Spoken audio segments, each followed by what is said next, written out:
I've gathered ADP from a handful of the most popular fantasy platforms to collect basically an industry consensus ADP. Now, the platforms I've used are Sleeper, ESPN, Yahoo, Fantrack, CBS, and NFL.com. So all of the main redraft sites. And from this industry ADP, I have my favorite pick in every round of fantasy drafts, plus a couple honorable mentions in each round as well. So looking at round one, there honestly isn't a pick that I'm completely against. I definitely know where I want to be to start my draft, which is right in the middle, maybe shading toward the top rather than the back. But my absolute favorite pick here is Derrick Henry, because he is such a value going in the later part of the first across all platforms. And on Yahoo, ESPN, and Fantrax, his ADP is almost a second round pick. That is crazy value for a running back who continues to defy time and age and is in the best offense of his entire career, coming off the best season of his entire career with 2,100 total yards and 18 total touchdowns. I feel like we've done this for about 4 to 5 years now. We have feared the age cliff for Derrick Henry. We have feared the lack of receiving work, especially in PPR leagues, and yet none of that has ever mattered. Since 2020, Henry has been the PPR running back 3 overall, running back 22 in his one injured season, but he was the RB1 before he got hurt in week 10. Then he was the RB4 in 2022, RB8 in 2023, RB4 last year in 2024, and he has averaged 19 PPR points per game in 4 of those 5 seasons. For the last half decade, there has not been a safer yet highly explosive fantasy running back more so than Derrick Henry, and he remains a value yet again heading into the 2025 that I would draft as early as 1.06. Now, honorable mentions for round 1 go to the duo of CeeDee Lamb and Justin Jefferson in the middle of the first round. These guys are going to give you elite wide receiver production that could rival Jamar Chase. We've seen it every year from Justin Jefferson, and no matter who the quarterback is, no matter who the wide receivers are around him, no matter how much defensive attention he gets, none of that matters because he's the best wide receiver in the league. Not counting his rookie year, 2024 was actually his worst fantasy points per game season of his entire career, and he was still the fantasy wide receiver 2. Draft Justin Jefferson in the mid-first every single time. Then as for CeeDee Lamb, he's another guy that just continues to produce, and after what we saw last year, he can do it with and without Dak Prescott, but we do prefer him still with Dak. Over the last 3 years, his floor has been 17.5 PPR points per game, which also happened to be last year, just like Justin Jefferson, because he didn't have Dak for over half the year, yet he still produced as a top 5 fantasy wide receiver. Now, with a healthy Dak Prescott in 2025, even with George Pickens across from him, Lamb should still be an elite contributor for fantasy and another fantastic pick in the mid-first. Now, the best pick in round 2, assuming that he's actually healthy, is A.J. Brown, who is the 10th wide receiver off the board in the mid-second. Since joining the Philadelphia Eagles in 2022, A.J. Brown has ripped off consecutive 1,400-plus yard and 7-plus touchdown seasons in 2022 and 2023, finishing as the wide receiver 5 and wide receiver 6 in fantasy those years.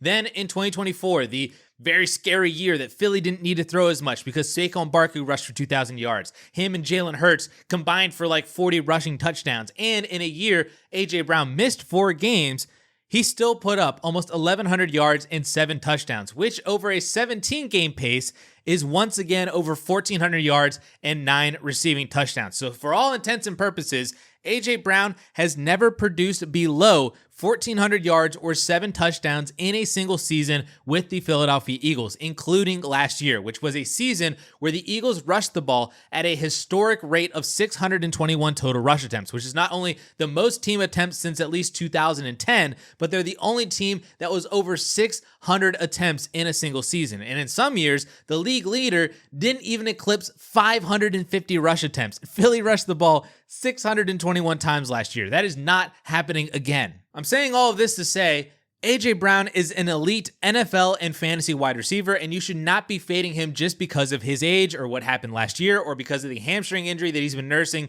for a couple of weeks now. 2024 was his absolute floor as a Philadelphia Eagle, and he was still the wide receiver 12 on a points per game basis, pretty much right where you're drafting him right now. There have been no reports saying his hamstring injury is going to affect his week 1 availability, and he was out running routes before their final preseason game this past weekend. So as long as A.J. Brown is healthy, he might be in for a top 5 fantasy season this year with a better Philadelphia Eagles passing offense more in line with his 2022 and 2023 production. Now, honorable mentions for round 2 go to Nico Collins if he does fall into round 2, Devon Achane, Josh Jacobs, and Drake London. All of these guys are incredible talents in incredible situations, and being able to draft any of them in the early to mid second is phenomenal this year. This is honestly why I love drafting around that 4, 5, 6 spot in the first round, because you get CeeDee Lamb, Justin Jefferson, or Derrick Henry, and then one of these guys in the mid-ish second round as a fantastic way to start your fantasy drafts. Now, in the third round, the best pick here is easy. It's a player that I've been in on all offseason, and I've probably already talked about a couple times on this channel. It is Bengals running back Chase Brown. Now, on CBS and on Yahoo, he is more of a late second rounder in ADP, but everywhere else, ESPN, Sleeper, NFL.com, Fantrax, he is an early to mid third round pick, and that is insane value for a potential top 5 or even top 3 fantasy running back this year. From week 9 on last year, he was on pace for over 1,300 rushing yards, 600 receiving yards, and 12 total touchdowns, averaging 20.5 fantasy points per game as a top 4 fantasy running back. It was Saquon Barkley, Bijan Robinson, Jahmyr Gibbs, and Chase Brown as the only running backs to average over 20 fantasy points per game over the second half of 2024. And we've also been hearing that Chase Brown's usage in the receiving game is also increasing from training camp. He already had over 50 receptions last year, but Jeremy Fowler from ESPN is reporting that we should expect an uptick in that usage as a safety valve for Joe Burrow in the screen game when defenses focus on Jamar Chase and T. Higgins. That receiving usage is part of why Brown was so elite for fantasy to end last year, because from that stretch, from week 9 on, Brown paced for 80 receptions and over 600 receiving yards. If he's going to do that or do even more than that over 17 games this year, I mean, that is everything for fantasy football. Since 2002, every single running back with at least 100 carries and 80 receptions have finished inside the top 10. 12 of those 13 running backs with at least 200 carries and 80 receptions finished as top 3 fantasy running backs. Getting Chase Brown in the early to mid third is the ultimate cheat code for anybody able to pull that off, but I would be willing to draft him in the late second if I felt I needed to just to get him. Now, honorable mentions for round 3 go, of course, to George Kittle, who seems like he's everyone's favorite tight end target this year, and I 100% agree. If you can fade Brock Bowers and Trey McBride and get George Kittle in the mid to late third, that is excellent value for your team. I will also shout out Kyren Williams if he's there in the third round too, and then Tyreek Hill and Mike Evans as the older but still productive wide receivers that you can grab as your wide receiver 2, who then have wide receiver 1 ceilings. This video is presented by Yahoo Fantasy. We're running out of time, folks. Draft season is almost over, and we here at 4for4 are already in full prep mode. This year on 4for4, we are playing on Yahoo Fantasy, and you should too. Whether you're a first-timer or a veteran creating your millionth league, it is the platform that we trust every season for smooth drafts, solid tools, and easy league management. With season kickoff on September 4th, now is the time to start playing Yahoo Fantasy Football, which offers so many fun ways to compete. Want more ways to play? Try the brand new Yahoo Fantasy Guillotine League mode, where the lowest scored team gets eliminated each week until one team is left standing. Want to play instantly with friends? Try the new Draft with Friends mode. Prefer the classics? Get your crew together and go head-to-head in a private league. No crew? No problem. Join a public league, the easiest way to play fantasy football. Play now at yahoofantasy.com/teamapp. That is yahoofantasy.com/TMAP. Moving on to the 4th round, the best pick in this entire round is actually someone who on some platforms you can actually get in the 5th round. It is Steelers wide receiver DK Metcalf. This is a situation that I just believe is going to work in Pittsburgh, regardless of the past disappointments of Metcalf's production compared to his ADP, regardless of Aaron Rodgers' age, regardless of Arthur Smith's play calling and Mike Tomlin's incessant need to establish the run. I don't think any of that matters for DK Metcalf this year. Over the last 3 healthy seasons for Aaron Rodgers, he has hyper-targeted his wide receiver 1, and that has led to some elite fantasy production. In 2021, Davante Adams was the fantasy wide receiver 2 at 29 years old with over 1,500 yards and 11 touchdowns. He had 169 targets that year, while the next closest Packers wide receiver was at 65 targets, over 100 fewer than Davante Adams. In 2022, without Davante Adams in Green Bay, Aaron Rodgers did suffer from not having any good receivers, but Allen Lazard was a top 35 fantasy wide receiver with almost 12 PPR points per game while putting up 800 yards and 6 touchdowns on just 100 targets, nearly 30 more than the next highest targeted player on the Packers that year. Then last year, Garrett Wilson was the fantasy wide receiver 10 overall with 154 targets, and Davante Adams was the wide receiver 11 overall with 114 targets just from his time with the Jets, which is a 17-game pace of 176 total targets on the year. Those two receivers combined for 268 targets on the team, while everybody else combined for 303 targets. That is how dialed in Aaron Rodgers was on both Garrett Wilson and Davante Adams last year. Aaron Rodgers has and will continue hyper-targeting one guy, and that is usually a pretty great thing for fantasy football. And that guy this year is DK Metcalf, who is also just head and shoulders better than everybody else the Steelers have to catch the football. Put him in an offense as Aaron Rodgers is a hyper-targeted guy with zero competition behind him, and it's possible that he gets back inside the top 10 in fantasy football this year, just like he did in 2020 with Russell Wilson, and just like Davante Adams and Russell Wilson were last year with the Jets, and Adams was by himself in Green Bay, all with Aaron Rodgers. Honorable mentions for the fourth round go to James Conner and Chuba Hubbard, both of whom I think are quality RB2s with weekly RB1 upside that if you invest in two wide receivers or an early tight end early, you can grab both of these guys as your RB2 and feel very secure at that position. Conner is perennially undervalued as the bell cow in Arizona, and I don't expect anything to change that this year, especially after signing an extension last season. Same goes for Chuba Hubbard and what should be an improved Panthers offense, especially with the addition of Ted McMillan. I actually highlighted Chuba in a previous video on this channel, so if you want to hear more about him and all the reasons why I'm in on him this year, check that video out somewhere up in here whenever you finish this video. The last shout out in the fourth round would go to Joe Burrow if you drafted Jamar Chase or T. Higgins, but specifically if you drafted Jamar Chase and you have the opportunity to stack him with Joe Burrow in round 4. I think you have to do that every single time the opportunity presents itself because it's not only a very productive stack, but it's also incredibly fun to have both of those guys. Looking at round 5 now, this feels like I'm cheating a little bit because I don't think his ADP for most drafts is actually going in the 5th round, but if you're able to draft TreVeyon Henderson in round 5, that is incredible value. Not only has he been lighting up the preseason all August, but he is also one of the best rookies in this entire class and has an immediate role for an improving Patriots team with high value touches for fantasy football. We know that Mike Vrabel wants to run the ball. We know that Josh McDaniels has a history of some elite receiving work for running backs, and we know that Ramondre Stevenson has been an inefficient player with fumbling issues for multiple years in a row. If TreVeyon Henderson starts to take over as the main RB1 for the Patriots in an improved offense with an improved offensive line in year 2 of Drake May with better weapons all around him, TreVeyon Henderson included, Henderson could have a league-winning type of rookie season that we see pretty much every single year. Like I said, I'm not sure if he's actually going to be a 5th-round pick in your drafts, but I would 100% be willing to draft him in the 4th round as an upside RB2 versus James Conner or Chuba Hubbard as more safety floor RB2s. It just kind of depends on your build, your overall risk tolerance. So he's a great pick in round 4, but a fantastic, amazing, phenomenal pick in round 5. Honorable mentions for the 5th round then go to 3 wide receivers in Courtland Sutton, Jameson Williams, and George Pickens, where to me, this is another kind of build and risk tolerance decision. If you faded wide receivers early and you need a more reliable weekly starter with safe and consistent production, that is Courtland Sutton in the 5th round as the clear wide receiver 1 for Bo Nix and was the wide receiver 15 in PPR leagues last year.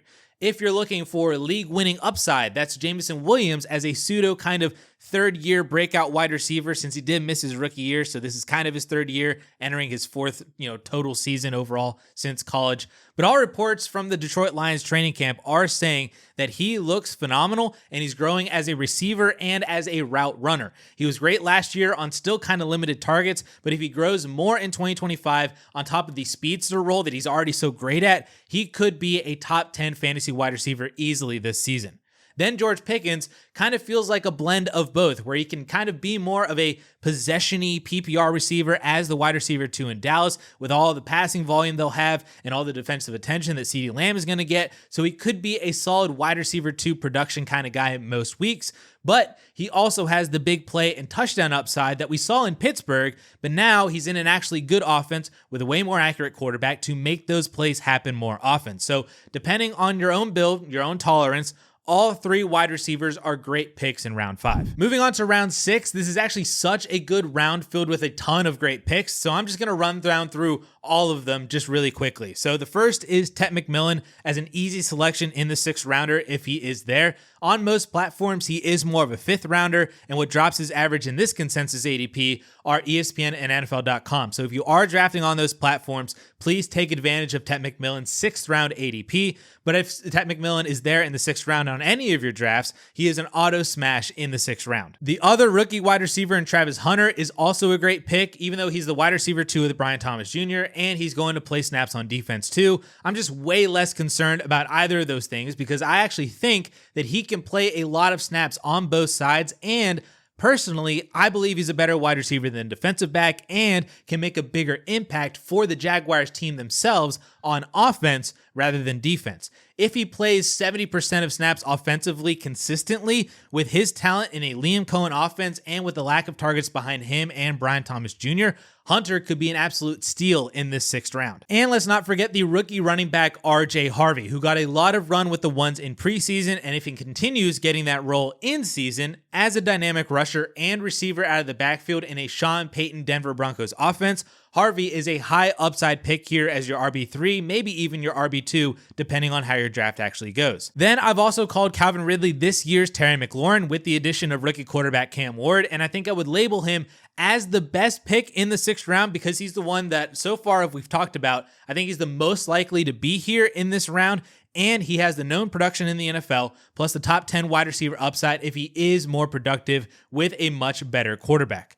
Then similarly, his teammate Tony Pollard is a good pick in this round too because he's pretty much the last starting running back with workhorse volume left in drafts at this point. Especially with Tyjae Spears' current injury and his injury history, Pollard can once again be a top 20 fantasy running back in an improved offense, especially to start the year. I'll also give one last shout out to Baker Mayfield in this round as the cheaper version of Joe Burrow going about 2 rounds later that you can easily stack with Mike Evans in the 3rd or get the cheap Emeka Ibuka stack later in your drafts. I also think Baker is kind of the line here for quarterbacks. It's either him or Bo Nix, where after those guys go, everybody just kind of feels the same. So if you're looking for better odds of a difference maker at the quarterback position, especially if you can stack him, Baker is a good pick here in round 6. Now moving to round 7, this is where drafts kind of start to get muddy. They get a little bit flat, but there are diamonds in the rough in every round. And in this round this year, that to me is Rome Odunze. Now, I'm not the biggest believer in Caleb Williams having a huge breakout in 2025, but that doesn't mean that he can't support multiple top 24 options at wide receiver or even one top 12 option, depending on how the season goes. All reports out of training camp indicate that Caleb Williams and Rome Odunze have an unstoppable connection, including lining up their joint practice with the Bills a week ago and then connecting for a 37-yard play that then resulted in a touchdown in their last preseason game against the Chiefs. Everything should honestly work in Chicago. They have a new Ben Johnson offense, an upgraded offensive line, all the weapons in the world, highlighted, of course, by DJ Moore and Rome Odunze. Odunze is also clearly the wide receiver 2 in this offense and will work on all 11 and 12 personnel sets. And who knows, maybe he does take over as the wide receiver 1 because of his connection with Caleb Williams. This kind of feels like drafting Chris Godwin last year as the more wide receiver 2 in a new offense under a new coordinator. Same quarterback that he had in 2023, so the floor should still be solid and be known, but the ceiling might be a little bit lower or at least a little bit more unknown than his overall floor. And that paid off big time for the first half of last year until Chris Godwin got hurt. So maybe Rome Odunze is in a similar boat as the projected wide receiver 2, but with possibilities and ways that he can be more of a wide receiver 1 and just be dominant for fantasy football. Now, honorable mentions in round 7, assuming all of this stuff gets cleared up because this news literally hit like right before I hit record.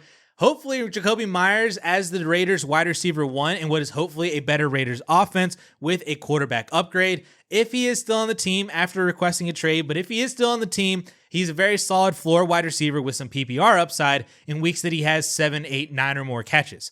I also don't mind the upside shot on Stephon Diggs as the wide receiver 1 for Drake May, and then Evan Ingram here as the tight end 9 off the board, but should be heavily involved as the second option for Bo Nix in a Sean Payton offense. Now, round 8 is another round filled with great picks everywhere that is kind of hard to just nail down one, so let's kind of run through all of them very quickly. Obviously, Emeka Egbuka feels like the star of the show as the biggest riser of the entire month of August. He is going to begin the year as the Week 1 wide receiver 2 for Baker Mayfield, and should anything happen to Mike Evans, Ibuka's value will absolutely skyrocket. He is a phenomenal pick here in round 8 for every single team.